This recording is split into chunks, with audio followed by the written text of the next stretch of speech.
नमस्कार दोस्तों, आप सभी का स्वागत है। मैं हूं सुनील ठाकुर।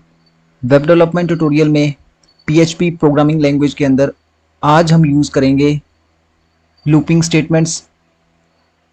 इससे पहले वाले वीडियो में हमने डिसीजन स्टेटमेंट से यूज़ करी थी, जिसमें हमने इफ एल्स और स्विच स्टेटमेंट को यूज़ करा। आज हम लूपिंग स्टेटमेंट करेंगे। तो मैंने यहाँ पे पीएचपी का ब्लॉक स्टार्ट कर लिया है।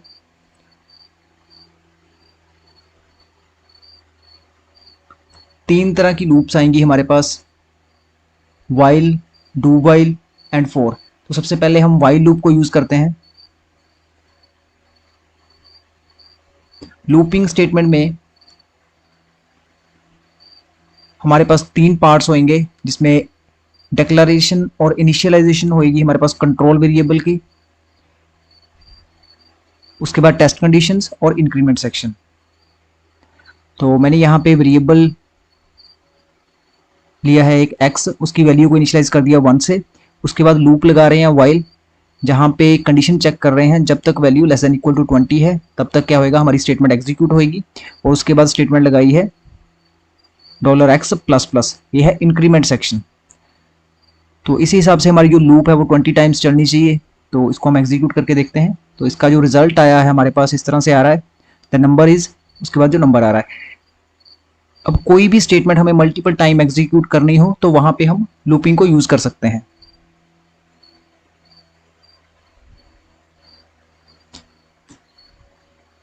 अभी ऊपर हेडिंग दे देता हूं मैं, वाइल लूप।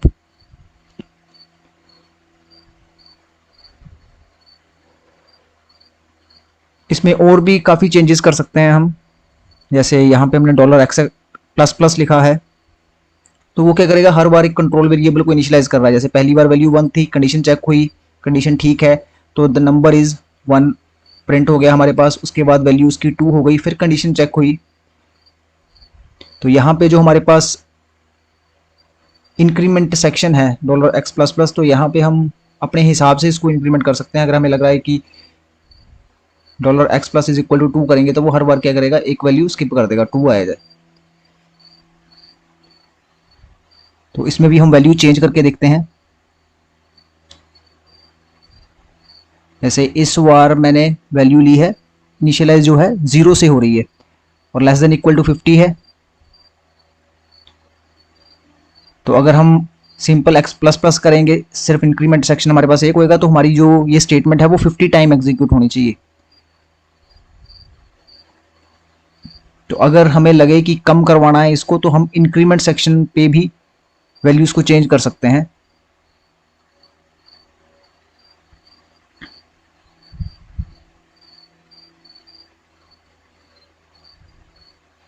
जैसे मैं यहाँ पे लगा देता हूँ अभी $x+=5। तो सबसे पहले हमारी वैल्यू है 0, लेस देन इक्वल टू 50, ठीक है, नंबर इज, ठीक है, हमारे पास क्या आएगा, 0 प्रिंट हो जाएगा। उसके बाद 0+=5, अगली बार वैल्यू क्या होगी, 5। तो 5 less than is equal to 50, तो हमारे पास क्या प्रिंट हो गया, 5। उसके बाद वैल्यू होगी हमारे पास 10, तो हमारा वैल्यू नंबर क्या आ रहा है, 10, 15, 20, 25, 30, 35। तो इस तरह से हमारी जो लूप है उसको हम कंट्रोल कर सकते हैं कि कितनी बार एग्जीक्यूट होएगी। वैल्यू का जो हमारा इंक्रीमेंट सेक्शन है उसमें भी हम अपने हिसाब से लूप को सेट कर सकते हैं। वाइल लूप को हम एंट्री कंट्रोल लूप भी बोलते हैं। सेकंड लूप स्टेटमेंट है हमारे पास डू वाइल लूप।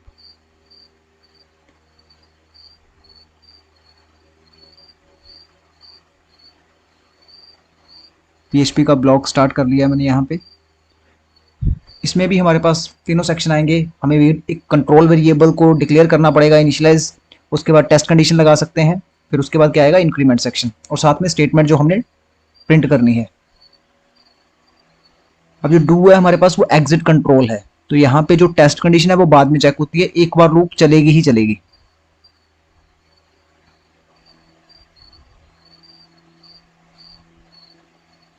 तो वैल्यू को इनिशियलाइज कर दिया है हमने 1 से। तो इसका जो सिंटेक्स है डू, उसका ब्लॉक आ गया हमारे पास, इको द नंबर इज। अब इसमें जो इंक्रीमेंट सेक्शन है हमारे पास पहले आ गया $x प्लस प्लस, तो पहली बार में हमारे पास वैल्यू 1 होएगी। ठीक है, तो पहली बार में तो चाहे कंडीशन फॉल्स भी होएगी तब भी हमारी स्टेटमेंट एक बार एग्जीक्यूट जरूर होएगी। तो इसमें जो सिंटेक्स लगेगा टेस्ट कंडीशन के लिए वो वाइल के साथ लगेगा। डू, हमारा ब्लॉक खत्म हो गया, जैसे ही ब्रेसेस आपकी खत्म होंगी साथ में वाइल, उसके बाद टेस्ट कंडीशन हमने लगा दी $x less than equal to 10। इस तरह से हमारे पास ये डिस्प्ले हुआ है 1 से लेके 10 तक।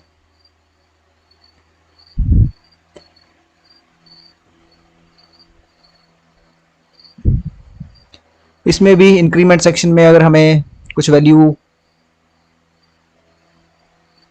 ज़्यादा प्लस करनी है, x plus is equal to 2 कर सकते हैं आप, 2 का इंक्रीमेंट सेक्शन दे सकते हैं, 4 दे सकते हैं, 5 दे सकते हैं।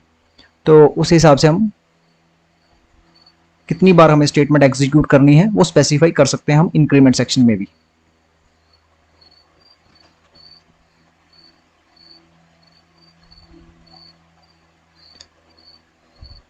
इस बार वैल्यू मैंने जो डिक्लेयर करी है और इनिशियलाइज करा है अपना कंट्रोल वेरिएबल, उसमें वैल्यू दे दी है 4। यहाँ पे आप कुछ भी दे सकते हैं।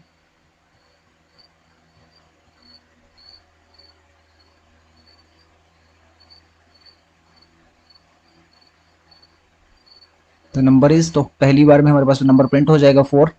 उसके बाद हम टेस्ट कंडीशन लगाएंगे। टेस्ट कंडीशन स्पेसिफाई करेगी कि जो हमारी लूप है वो कितनी बार चलेगी, लूप के अंदर जो स्टेटमेंट है वो कितने टाइम्स एग्जीक्यूट होएगी।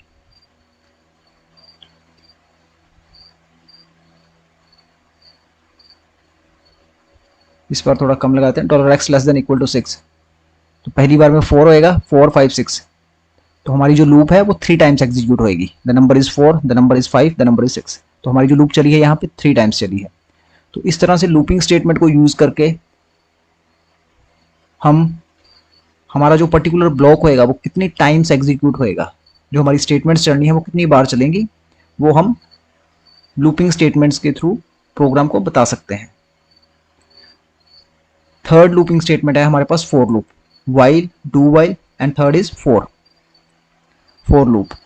फॉर लूप सबसे सिंपलेस्ट लूप है जिसमें हमारे पास declaration section, initialization, test condition और इंक्रीमेंट सेक्शन सारा कुछ हम एक ही लाइन में लिख देते हैं। तो यहाँ पे हमने वेरिएबल को डिक्लेयर करा $i is equal to 0, i less than is equal to, जहां तक हमारी लूप चलेगी 10, $i प्लस प्लस, उसके बाद हमारा बेसिस के साथ ही स्टेटमेंट,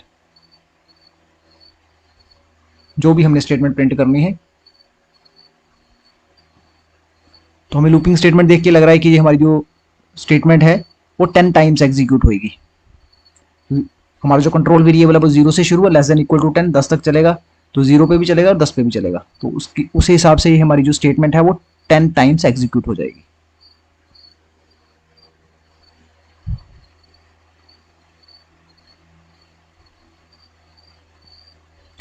फॉर लूप 0 से लेके 10 तक आ गया हमारे पास।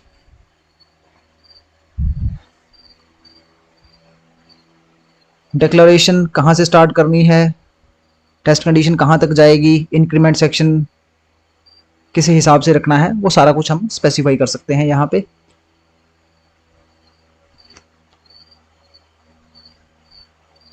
एक और एग्जांपल बना लेते हैं इसमें फॉर लूप में।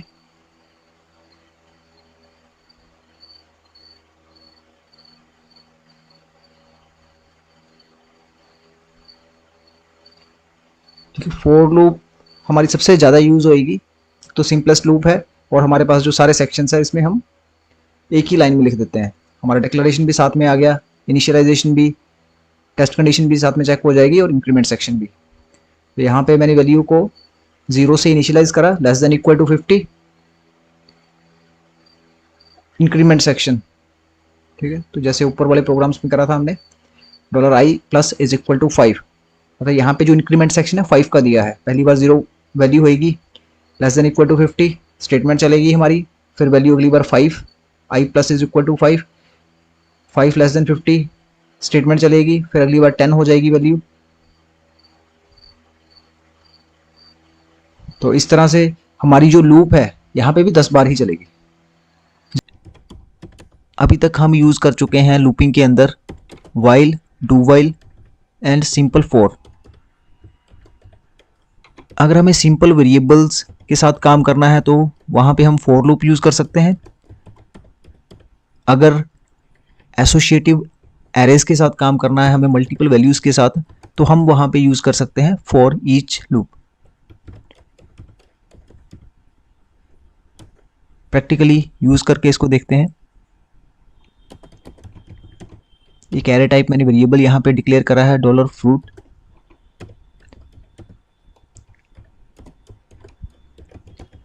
आर्ग्यूमेंट्स में 3 आर्ग्यूमेंट्स मैंने दे दिए यहाँ पे, एप्पल, बनाना एंड ऑरेंज।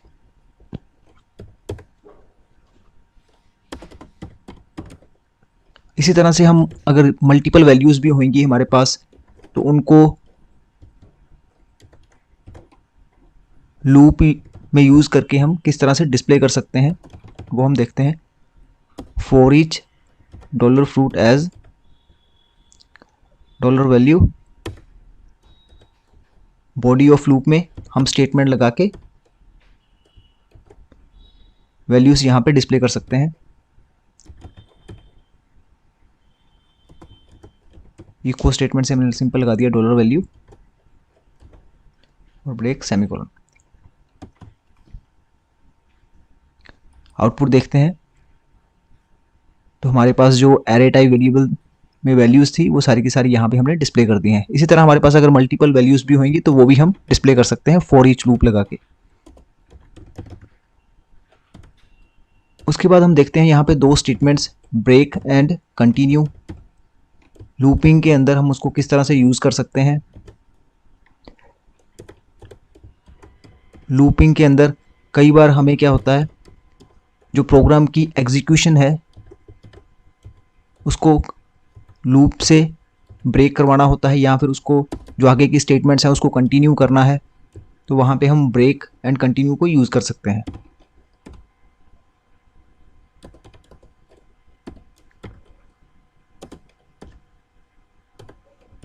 तो इसको हम सिंपल फॉर में लगा के देखते हैं।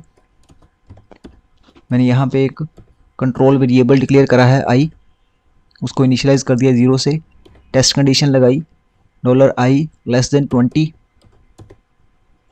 और उसके बाद इंक्रीमेंट सेक्शन i++।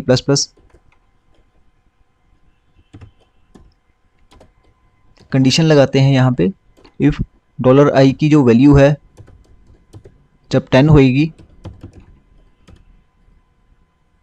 तो स्टेटमेंट लगा दी मैंने यहाँ पे ब्रेक। तो वैसे तो जो लूप है वो 20 टाइम्स चलनी चाहिए, 0 से इनिशियलाइज होएगी, जब तक 20 नहीं होएगा तब तक चलेगी।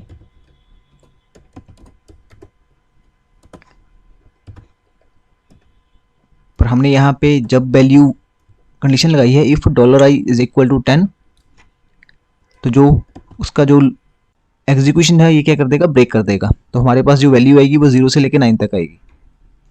हमने लेस देन 20 लिखा है तो ये 19 टाइम चलेगी, लेस देन इक्वल टू 20 कर देंगे तो हम लूप को 20 टाइम एग्जीक्यूट करवा सकते हैं। तो आप देखेंगे 0 1 2 3 4 5 6 7 8 9 तक आया। इसी तरह से हम जो फ्लो ऑफ एग्जीक्यूशन है लूप का, कंटिन्यू स्टेटमेंट को यूज़ करके लूप को कंटिन्यू भी करवा सकते हैं।